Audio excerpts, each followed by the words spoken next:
Well, it's my great pleasure today to be with Bob Smith, who is editor of Gruff. So, hi, Bob. Nice Hello. to meet you. How's things? I'm fine, thank you. A little cool, but other than that, I'm fine. Well, before we start detailing Gruff and what it does on the web, it's one of the best online web magazine for outdoor activities. What may be quite nice, Bob, is just to lay a little bit of background about yourself, how you got into the hills, and also how you got into journalism. Now, I know you're based in Yorkshire. I am Keighley in West Yorkshire, although we have people scattered around the country from Gruff, Manchester and Newcastle are two of the other places. I'm Yorkshire born and bred. I've been in journalism 30 years. I've probably been hill walking for a similar amount of time, so it seemed the logical progression to combine the two, really. Gruff is totally online, we don't do any print, and I think the medium lends itself to news about the outdoor world. I have a news background, and I think really it's the ideal way to get across news from the outdoor world. So obviously we cover anything that's happening in the great outdoors, much of which involves mountain rescue, people going out and scraping various walkers and climbers off the countryside of Britain, but also lots of other things, lots of nice things. People have to realise, of course, we report on some of the more dire aspects of the outdoors, but for every one of those there are thousands and thousands of hours and thousands of people who go out and enjoy themselves in the outdoors, so I think that's always to be borne in mind. As far as your journalism is concerned, Bob, when did that start? Because presumably that started before Gruff? Oh yeah, 1983 is when I entered journalism. I'm a photographer by training, but obviously I also write for Gruff and also edit the thing, put it together. So yeah, I've been in journalism since 1983, so it's my 30th anniversary this year. Well, congratulations on the anniversary. What about the hills and hill walking? Well, I started walking around the area I live in because there's quite a bit of nice countryside around in West Yorkshire, and then I've progressed to further afield. I like to get to Scotland whenever I can. Lake District, the Yorkshire Dales are still pretty much on my doorstep, so they're my favourite playground. Also go down to the Peak District fairly regularly. North Wales when I can. Anywhere with bumpy bits in it is where I'm attracted to, really. I'm not a great fan of walking on the flat. I do like to get myself up the hills. So was the idea behind Gruff to combine those two, the interest in journalism, but also your interest in hill walking? Yeah, it was. I think my approach to Gruff is that I'm a journalist who is also a hill walker, and I think the journalism is the lead into the world of the outdoors, really. So we try to treat our subject matter in a proper journalistic fashion, and we do also cover gear. We moved into gear reviews and gear news. We also have a few features. Hopefully the fact I'm standing in the middle of nowhere in Cumbria will turn into a feature about what's going on with the survey here today. But yeah, my idea was I didn't really think there were many outlets bringing news of the outdoors in an immediate way. Obviously there are printed magazines, lots of guidebooks and things like that, but an online magazine is the ideal way to bring very current news to our readership. And when did you set it up, Bob? We've been going for just over 6 years now, so we started very small. We've got a small team still. We're still a small company, and we're all friends, really. And most of us do it part time, so we slot it in with our other activities. but we all enjoy doing it. We've also a few years back, 3 or 4 years back, introduced our Gruff route mapping and route planning system too, which helps support the new side of things with a little bit of revenue. But that allows walkers and other outdoor enthusiasts to plan their routes outdoors on ordnance survey mapping and print them out and hit the hills. Now you mentioned the route planner, but if you go back to how Gruff originated, and if you compare it to what it's like now, what are the big differences that you'd say? Well, we started from nothing, so we started with absolutely no readership base, and over the years it's grown. We now have roughly 40,000 unique users a month, and around about 200,000 page views a month. So we built that up. I think we've tried to basically play things straight. We just tell it like it is, and hopefully we've built up a trustworthiness among the outdoor fraternity and sorority. And I like to think that we can be trusted to give people the straight facts. And if we do make mistakes, we are all human, and we do occasionally make mistakes. We'll try and amend those and correct them. But yeah, we've grown. I like to think organically. A group of like-minded people who've just let the online magazine grow to the stage it's at now, really.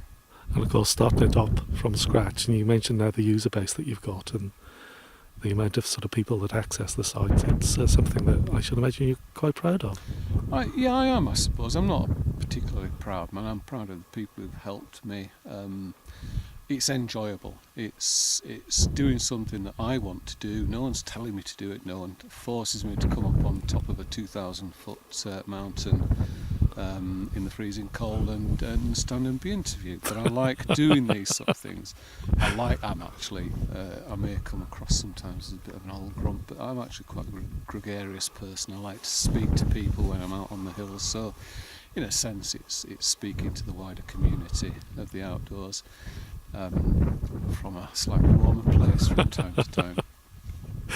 Now, you've mentioned over the last couple of minutes that one or two other people are part of Gruff with you. Who are those, and what do they do? Well, we've got 2 writers. They're part-time like me. I've also got my son Luke is the technical director, and without him I couldn't run the site basically. He does everything I don't understand about the technology, and when problems arise he sorts them out. He also completely designed the website and did the coding for it, so without him Gruff would not exist, so I'm very grateful to him for all his help. He's also helped, he also programmed the route planning system too, so yeah, we all work on Gruff as and when we can. We all have other things. It's our pet project, I think. Well, considering the variety and how extensively you cover many of the things that happen in the outdoor world, it's quite a sort of small number of staff, really, isn't it? Would you call them staff or friends? They're more friends. They are, I suppose, technically staff, but we don't view things that way. And yeah, it does get quite busy. I spend, and we all do, quite a lot of time late at night getting things on. Sometimes it can feel very, very busy, and quite frankly, we could have a lot more content on the site. We're never short of things to fill the site with, but we're just short of time quite often. So maybe at some point it will become our full-time occupation, our full-time job, but for the present that's not the case. And do you find that you sort of go towards the stories, or do the stories come to you, or is it a good mixture of both? It's a combination of both. We've got, as I say, we've built up, I like to think, trust among people. We've got lots of people who send us information in. We get the usual sort of press releases from people. we've got a lot of contacts within the mountain rescue community. But we also go out and find stories ourselves, and we use our journalistic skills to do that. Part of the way we do that is to build up the contacts and keep in contact with people who we know can provide information. So it's a combination of the two really. I know from accessing Gruff on a regular basis, Bob, that I wouldn't say that you generally sort of specialise in certain things, but I know you have a lot of coverage of sort of rescues, and you must have very good contacts with the mountain rescue groups. Well, I think again that's our news background coming out, and you know, man and woman go for a walk on the hills, arrive back safely, and have a nice time is what usually happens. But unfortunately, that's not news. The unusual is what's news, and then obviously occasionally people come to grief on the hills for whatever reason, and I have to say people from our figures like to read about that. And again, I think perhaps sometimes the mainstream media might take a mountain rescue and over dramatise it. We just give people the facts. There are occasions when people comment on whether someone on the hills who's been rescued has not been perhaps as clever as they might have been. That's not for us to say, that's for other people to say really. But yeah, we've got good contacts within the mountain rescue community who do a fantastic job. I think Britain, the UK, is very, very fortunate in having the voluntary set up, which is trained with people who are trained to a very professional standard. And it's very comforting to know when you're out on the hills, if the worst does happen, you will get professional help by dedicated people who are, by and large, hill-going people, outdoor lovers themselves. And I think that's perhaps something that people in the mainstream media don't always understand, that most mountain rescue team members are outdoor enthusiasts, and they do it because they like doing it. Now, of course, you, as I mentioned, you do cover mountain rescues quite extensively, but there's also a great variety of subject matter that you also cover. Well, we try our best. If people let us know, if people tell us what they're up to, then we'll do our best to publicise it. And I think you just use your journalist's news sense to decide what's going to be most interesting to people, and usually that's what is going to be most interesting to me. A little light bulb lights above my head when you hear certain things. You think, yes, that's a story, that's what people are going to be interested in. If we can give them variety as well. I know we've got a bit of a reputation perhaps as the place for mountain rescue, but for mountain rescue stories, but we do cover as much as we can, and many of those are good news stories about people's endeavours, people's challenges that they take on, and just the great time that people can have in the outdoors. And there's an awful lot happening in the outdoors. People do a lot of things, whether it's walking, climbing, mountain biking, skiing. We don't do a huge amount of skiing, but all of the activities, and all of the slightly odd ones as well, that people get up to. Essentially, a lot of people who are outdoor enthusiasts will be enthusiasts in more than one discipline. So they may be climbers as well as walkers, they may do some paddling, they may do some other outdoor activities, and I think we don't really discount any activity. If it happens in the outdoors and it's of interest to people, then we'll try and cover it. And what about the future for Gruff, Bob? Where would you like to see the website? Say in a year or 3 years' time? I think as we've done up to now, it will be more continued, hopefully, organic growth. I'm not a huge believer in flash launches and shouting from the rooftops about various things. I think you have to build up a readership that understands that you will give them, hopefully, the straight story and tell it like it is. So I'd like to basically continue with the growth of Gruff as we've had in the last 6 years, perhaps a little bit faster even. But